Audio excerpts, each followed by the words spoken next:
18 ವರ್ಷದ ಕೆಳಗಿನ ಹೆಣ್ಣು ಮಗಳಿಗೆ ಆಕೆ ಸಮ್ಮತಿ ಹೊಂದಿದ್ದಳು ಈ ಕ್ರಿಯೆಗೆ ಅಂತಂದ್ರೆ ಅದು ನಮ್ಗೆ ಉಪಯೋಗಕ್ಕೆ ಬರೋದಿಲ್ಲ. ಆದ್ರೂ ಕೂಡ ಅದು ಅತ್ಯಾಚಾರ ಎಂದು ಪರಿಗಣಿಸ್ಬೇಕು ಅಂತ ಸೆಕ್ಷನ್ನೇ ಹೇಳುತ್ತೆ. ಸೊ 4, 6 ಮತ್ತು 8 ಈ 3 ಸೆಕ್ಷನ್ಗಳಲ್ಲಿ ಒಬ್ಬ ವ್ಯಕ್ತಿ ವಿರುದ್ಧ ಪೋಕ್ಸೋ ಕಾಯ್ದೆ ಅಡಿ ಆರೋಪ ಹೊರಿಸಿದ್ದಾರೆ ಅಂದ್ರೆ ಅವನು ಮುಗ್ಧನಲ್ಲ ಎಂದು ಪರಿಭಾವಿಸಬೇಕು ಕೋರ್ಟ್. ಒಂದು ಹೆಣ್ಣು ಮಗಳನ್ನು, ಮೈನರ್ ಹೆಣ್ಣು ಮಗಳನ್ನು ಅವರ ಪೋಷಕರ ಅಭಿರಕ್ಷೆಯಿಂದ ಅಪಹರಿಸಿಕೊಂಡು ಹೋಗಿ ಹಾಕ್ಬೇಕು ಅಂತಿದೆ. ಯಾವ ಕಾರಣಕ್ಕೆ? ಆಕೆಯನ್ನ ಇನ್ನೊಬ್ಬರ ಹತ್ರ ಲೈಂಗಿಕ ಕಿರುಕುಳಕ್ಕೆ ಒಳಪಡಿಸೋದಕ್ಕೋಸ್ಕರ ಅಂತ. ಅವಾಗ 366ಗೆ ಬರೋದು. ಒಬ್ಬೇ ಅಟ್ಲಿಸ್ಟಿದ್ರೆ ಯಾರ ಹತ್ರ ಅನದರ್ ಅನ್ನೋದು ಇಲ್ವೇ ಇಲ್ವಲ್ಲ. ಬಡ್ಕೊಂಡ್ ಸಾಕಾಗೋಗಿ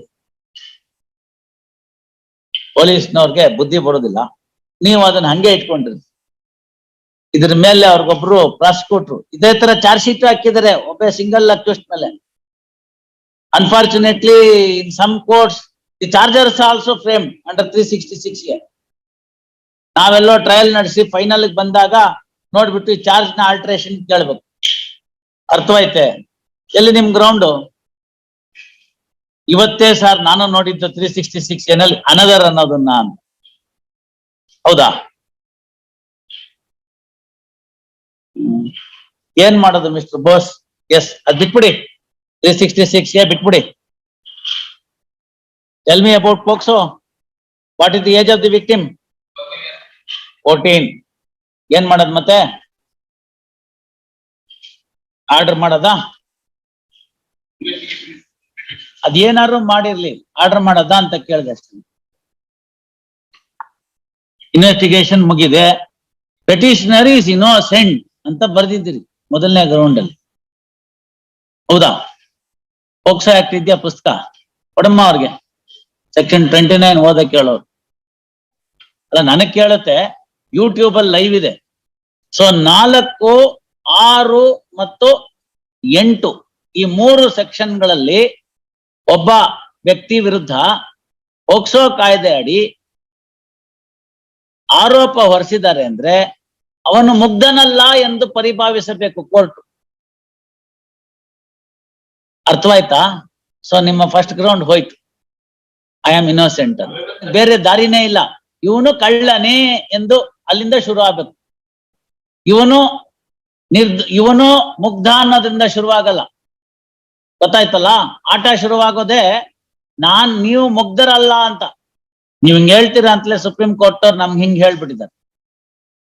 ಮದುವೆ ಮಾಡ್ಕೊಂಡಿದ್ದಾರೆ. ಆಕೆ ಮದುವೆ ಮಾಡ್ಕೊಂಡಿದ್ರು ಕೂಡ 18 ವರ್ಷ ತುಂಬಿಲ್ದೆ ಹೋದ್ರೆ ನನ್ನ ಹೆಂಡತಿ ಅಂತ ಹೇಳಿ ಆಕೆ ಜೊತೆಗೆ ಆ ರೀತಿ ನಡ್ಕೊಳಕ್ ಆಗೋದಿಲ್ಲ ಅಂತ ಸುಪ್ರೀಂ ಕೋರ್ಟ್ನವರು ಹೇಳ್ಬಿಟ್ಟಿದ್ದಾರೆ. ಏನಾಯ್ತು? ನೀವು ಮುಂಚೆ ಓದಿದ್ರಲ್ಲ 16 years ಅಂತ. ಆ 16 years ಅನ್ನೋದು IPC ಅಮೆಂಡ್ ಆಗೋದಕ್ ಮುಂಚಿತವಾಗಿನ ಭಾಗ. ಗೊತ್ತಾಯ್ತಲ್ಲ? 16 ವರ್ಷದ ಒಳಗಿನ ಹೆಣ್ಣು ಮಗಳು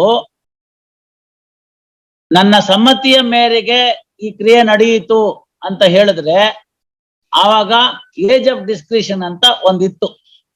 ವಿವೇಚನಾ ಶಕ್ತಿ ಇರ್ತಿತ್ತು. ವಿವೇಚನಾ ಶಕ್ತಿ ಇದ್ದು ಆ ಕ್ರಿಯೆಯಿಂದ ಉಂಟಾಗಬಹುದಾದ ಸಾಧಕ ಬಾಧಕಗಳ ವಿಚಾರ ಬಗ್ಗೆ ತಿಳ್ಕೊಳ್ಳತಕ್ಕಂತ ಶಕ್ತಿ ಇರ್ತಿತ್ತು. ಹಾಗಾಗಿ ಅಂತ ಪ್ರಕರಣಗಳಲ್ಲಿ ಕೋರ್ಟ್ನವರು ಯಾವ ಮಾನದಂಡವನ್ನು ಅನುಸರಿಸಬೇಕು ಅಂತ ಹೇಳಿದ್ರು. For the purpose of grant of bail or otherwise. But POCSO act 2012 ಬಂದ್ಮೇಲೆ 2013 ಇದು ಅಮೆಂಡ್ಮೆಂಟ್ ಆಗಿದೆ. In complementary to the POCSO act. ಗೊತ್ತಾಯ್ತಲ್ಲ? ಅದಕ್ಕೆ ಪೂರಕವಾಗಿ, ಯಾವ್ದಕ್ಕೆ ಪೂರಕವಾಗಿ? ಪೋಕ್ಸೋ ಆಕ್ಟ್ ಗೆ ಪೂರಕವಾಗಿ IPC ನಲ್ಲಿ 375 6th ಲೀನದಲ್ಲಿ ಕೊಡುವಾಗ with or without consent when she is under the age of 18 years ಅಂತ. 18 ವರ್ಷದ ಕೆಳಗಿನ ಹೆಣ್ಣು ಮಗಳಿಗೆ ಆಕೆ ಸಮ್ಮತಿ ಹೊಂದಿದ್ದಳು ಈ ಕ್ರಿಯೆಗೆ ಅಂತಂದ್ರೆ ಅದು ನಮ್ಗೆ ಉಪಯೋಗಕ್ಕೆ ಬರೋದಿಲ್ಲ. ಆದ್ರೂ ಕೂಡ ಅದು ಅತ್ಯಾಚಾರ ಎಂದು ಪರಿಗಣಿಸ್ಬೇಕು ಅಂತ ಸೆಕ್ಷನ್ನೇ ಹೇಳುತ್ತೆ. ಹೀಗಿದ್ಮೇಲೆ ಏನ್ ಮಾಡೋದು? ತಿಳಿತಲ್ಲ? ಎಸ್, ಬರ್ಕೊಳ್ಳಿ. ಹಾರ್ಡ್ ನೀವೆಲ್ಲ ಗೂರ್ಖಾ ಅಲ್ಲಿಂದ ಬಂದು ಮನೆ ಕಾಯಿರೋ ಅಂತಂದ್ರೆ ಮನೆಯನ್ನ ಖಾಲಿ ಮಾಡಾಕ್ ಬಿಟ್ಟಿದ್ದೀರಿ. ನೀವು ಹಾಗಾದ್ರೆ ಸುಮ್ನೆ ಬೀದಿನಲ್ಲಿ ನಿಂತಿರೋರಾದ್ರೆ ನಿಮ್ಗೆ ಯಾಕೆ 1000 ಗ್ರಾಮ್ ಚಿನ್ನ ಕೊಟ್ಟ, 1 kg ಚಿನ್ನ ಕೊಟ್ಟ ಅವನು? ಅಲ್ಲ ಕರೆಕ್ಟ್ ಅಲ್ದ್ರೆ then you are out of the court. If you say correct, ನಿಮ್ ಮನೆಯಲ್ಲಿ ಏನ್ ಸಿಕ್ತು ಅದ್ ಹೇಳಿ. 1 kg ಚಿನ್ನ ಸಿಕ್ಕಿದೆ.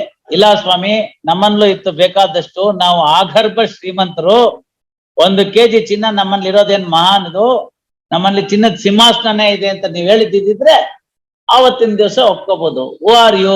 What is your avocation? Who are you? What is your avocation? ಎಲ್ಲಿ? ಅಲ್ಲಪ್ಪ, ಏನ್ ವರ್ಕರ್ ಅಂದ್ರೆ ಕೆಲಸ ಮಾಡೋರು. ಮತ್ತೆ ಮತ್ತೆ ಅಷ್ಟೊಂದು ಪ್ರಮಾಣದ ಚಿನ್ನ ನಿಮ್ಮನ್ನಲ್ಲಿ ಎಲ್ಲಿಂದ ಬರುತ್ತೆ? ನೀವೆಲ್ಲ ಗೂರ್ಖಾ ಅಲ್ಲಿಂದ ಬಂದು ಮನೆ ಕಾಯಿರೋ ಅಂತಂದ್ರೆ ಮನೆಯನ್ನ ಖಾಲಿ ಮಾಡಾಕ್ ಬಿಟ್ಟಿದ್ದೀರಿ. You are from Nepal. If you grant bail you will not be available for the trial. ಇವರು ಕರ್ನಾಟಕದಲ್ಲಿದ್ದಾರೆ, ಅವ್ರು ನೇಪಾಳದಲ್ಲಿದ್ದಾರೆ, ಅಷ್ಟೇ ಸ್ಪ್ಯಾರಿಟಿ. ಗೂರ್ಖನ್ ಡ್ರೆಸ್ ಅಲ್ಲಿ ಇದ್ರೆ ಯಾರು ಕೇಳ್ತಾರೆ? ಪಾಪ ಯಾರೋ ಗೂರ್ಖಾ ಓಡಾಡ್ತಿದ್ದಾನೆ, ಯಾರೋ ಬಂದು ನೋಡಕ್ಕೆ.